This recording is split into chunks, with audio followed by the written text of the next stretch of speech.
시편 99편 여호와 그는 거룩하시도다라는 찬양시인데 오늘 마지막으로 6절에서 9절은 하나님의 백성을 자비로 대하시는 하나님의 거룩하심에 대한 찬양입니다. 이제 6절 말씀을 다시 한번 읽어볼까요? 시작. 그의 제사장들 중에는 모세와 아론이 있고 그의 이름을 부르는 자들 중에는 사무엘이 있도다. 그들이 여호와께 간구하며 응답하셨도다. 이 시편 기자는 제사장의 모델 중에서 모세와 아론을 예를 들고 있습니다. 한편 모세는 사실은 모세오경에서 제사장이라 나오진 않습니다. 아론이 제사장이라 나오고 있지만 그러나 제사장의 역할을 모세가 중요한 것들을 감당하고 있었죠. 예를 들어서 시내산에서 언약의 피를 뿌린 것, 성막을 세워서 배치했고 또 아론과 그의 아들들을 제사장으로 거룩하게 임명했고 백성들을 위해서 중보 사역을 감당하는 등 모세를 제사장으로 보고 있는 것입니다. 그의 이름을 부른 자들 중에는 또 사무엘이 있도다 그랬어요. 이 사무엘, 이름을 부르다라는 것은 하나님께 기도를 드리다라는 뜻입니다. 그래서 사무엘은 하나님께 중보 기도를 하는 분이십니다. 그래서 이 제사장의 역할은 하나님 앞에 중보자의 사역을 감당하는 거예요. 이 중보자의 첫 번째 모델은 사실 예수님이시죠. 예수님께서 하나님과 우리 사이의 죄를 사해 주시고 중보자의 사역을 감당하셨고 제사장들이 그 역할을 감당하는 것인데 또 모세와 아론 그 외에 많이 있지만 이 시편 기자는 모세와 아론과 사무엘을 예를 들면서 사무엘은 그의 이름을 부르는 자들 중에 사무엘이 있도다 하는 것은 하나님께 기도를 올리는 자가 있었다라고 말씀하고 있는 거예요. 실제로 사무엘상 12장 23절에는 사무엘은 백성의 지도자로서 백성을 위해서 하나님께 기도하는 것을 결코 쉬는 죄를 범하지 않겠다 했죠. 하나님 앞에 백성들을 위해서 기도하는 거예요. 그래서 이 제사장의 역할이 오늘날에는 제사장이라 말하지 않잖아요. 구약 시대는 제사장이었고 신약 시대에 있어서는 주의 종, 목사라고 부르고 있습니다. 그래서 오늘날 주의 종들이 이 사무엘의 기도를 하는 것입니다. 그래서 온 백성을 위해서 다 기도할 수는 없지만 그래도 자기에게 주어진 백성들, 즉 하나님의 자녀들을 위해서 중보 기도하는 것이 목사들의 사명이에요. 그래서 제가 이제 목사로서도 이제 할 만큼 했고 이제 은퇴도 할 때가 되니까 또 이렇게 후배들한테 얘기도 하지만 교회는 새벽기도 나오지 않는 교회가 많습니다. 실제로 시골이나 이런 데서는 그러면 제가 궁금한 게 그거예요. 새벽기도 성도들이 나오든 안 나오든 주의 종은 나와서 기도해야 된다. 왜? 그의 백성들을 위해서 기도해야 되고 그 지역 사회에 위해서 기도해야 되고 나라에 위해서 기도해야 되고 기도할 게 얼마나 많습니까? 그래서 기도해야 된다. 근데 사실은 기도할 맛이 안 나죠. 성도들이 안 나오니까 기도할 맛이 안 되지만 그럼에도 불구하고 사명 가지고 기도하는 것이다. 아무도 없다고 해서 기도 안 하는 것이 아니에요. 왜? 하나님하고 독대하는 것이잖아요. 뿐만 아니라 저도 우리 홍천주 함께 왔을 때 북방에 계신 그 이정희 집사님, 그분이 교회를 시험에 들어서 안 나오고 있는 분을 찾아가서 그분을 다시 전도해서 나오시는데 새벽기도 나오겠다는 거예요. 근데 그분은 시간도 몰라. 그냥 새벽에 나와서 무조건 그 다리에서 앉아서 기다리셔. 그래서 그분 때문에 제가 그분 한 분이 나오셨어요. 그분 또 글도 모르셔. 근데 또 성경은 피는 척 하셔. 그래서 내가 장단을 맞춰드려야 되잖아. 그래서 찬송가 몇 장 부르겠습니다 하고서는 그분 혼자 계신 분 앞에 나가서 또 펴드렸네. 되게 보면은 찬송가를 거꾸로 갖고 계실 때가 계셔.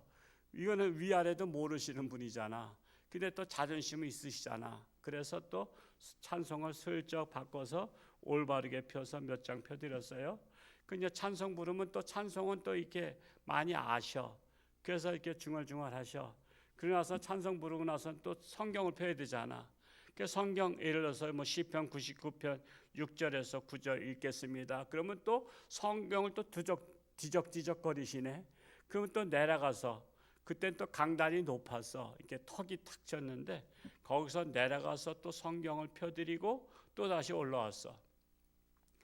그래도 그분 한 분이 나오시기 때문에 제가 서울에 갔다가도 주일날 오후에 갔다가도 월요일 새벽 3시에 일어나서 제가 달려왔어요. 그때는 이 길이 꼬불꼬불했어요. 96년도만 해도. 지금은 직선으로 돼 있지만 그 꼬불꼬불한 길을 1시간 반에서 2시간 달려와야 오면서 그 집 앞으로 가는 거야. 그래서 그분을 모시고 와서 그렇게 새벽 기도를 했단 말이에요. 한 분도 소중하고요. 한 분이 없다 할지라도 우리는 하나님 앞에 기도하는 거예요. 그래서 이 대제사장 오늘날의 주의 종은 중보 기도의 사명이 있다라는 사실입니다. 그래서 기도하기를 쉬는 죄를 범하지 않겠다 사무엘이 고백했던 거예요. 기도하기를 쉬는 것도 뭐요? 죄라는 거예요. 죄. 기도하기를 쉬는 것도 죄다. 그래서 우리는 죄라는 것은 꼭 살인죄 이런 것만이 아니라 하나님 앞에 내 사명을 감당하지 못한 것도 죄라는 사실입니다. 7절 말씀을 다시 한번 읽어볼까요? 시작. 여호와께서 구름 기둥 가운데에서 그들에게 말씀하시니 그들은 그가 그들에게 주신 증거와 율례를 지켰도다. 이 구름 기둥이라는 것은 이스라엘 백성들에게 길 좌표가 됐죠. 구름 기둥이 있으면 멈추고 또 불 기둥이 일어나면 또 구름 기둥 때 가고 또 불 기둥 때 멈추고. 그런데 이 구름 기둥이 멈출 뿐만 아니라 또 하나님의 성막에 임했어요. 하나님의 성막에 임재하셔서 그곳에서 모세와 아론이 하나님을 만났어요. 그리고 하나님의 말씀을 듣습니다. 하나님의 말씀 들은 것을 전달하는 거예요. 그래서 백성들한테 전달한 겁니다. 그래서 모세와 아론 제사장은 말씀을 전달하는 자다라고 말할 수 있어요. 말씀 전달자. 그렇기 때문에 오늘날 이 성막이 뭐죠? 교회를 말하고 있잖아요. 교회. 그래서 이 교회는 하나님의 말씀을 들으러 오는 곳입니다. 하나님의 말씀을 먼저 주의 종이 듣고 그 들은 말씀을 우리 성도들한테 또 이렇게 재해석해서 또 알아듣지 못하는 말들이 많잖아요. 사실 이 구약 시대의 언어이기 때문에 이것을 우리나라 번역할 때만 해도 이게 참 오래전에 했기 때문에 요즘 말로는 또 이게 현대인의 성경이라든가 쉬운 성경을 봐야지 또 이해가 되지 성경에 모르는 게 많습니다. 저 같은 경우도 모르는 게 많아요. 그래서 늘 주석을 제가 책상에다 놓고서는 항상 그것을 보면서 최소한도 정확하게는 메시지를 전해야 되니까. 그래서 하나님의 말씀을 들은 것을 전하는 것이 바로 교회다라는 것입니다. 그래서 이 말씀을 이 말씀을 지켰다라고 말씀하고 있는 거예요. 그래서 이 성도들은 성막 중심, 오늘날 교회 중심의 신앙생활을 해야 된다는 것입니다. 그래서 우리는 말씀을 듣고 지키는 것이 중요하다. 우리 애속담에 부뚜막에 소금도 집어넣어야 짜다 하듯이 말씀도 지켜야 된다. 말씀도 지켜야 짜다.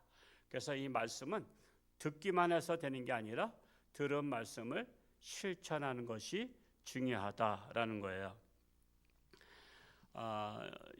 요즘에는 새로 산 책을 또 옛날에 추천을 받았었는데 제가 잊어버리고 메모 쪽지에 잡은 것을 정리하다가 나왔어요.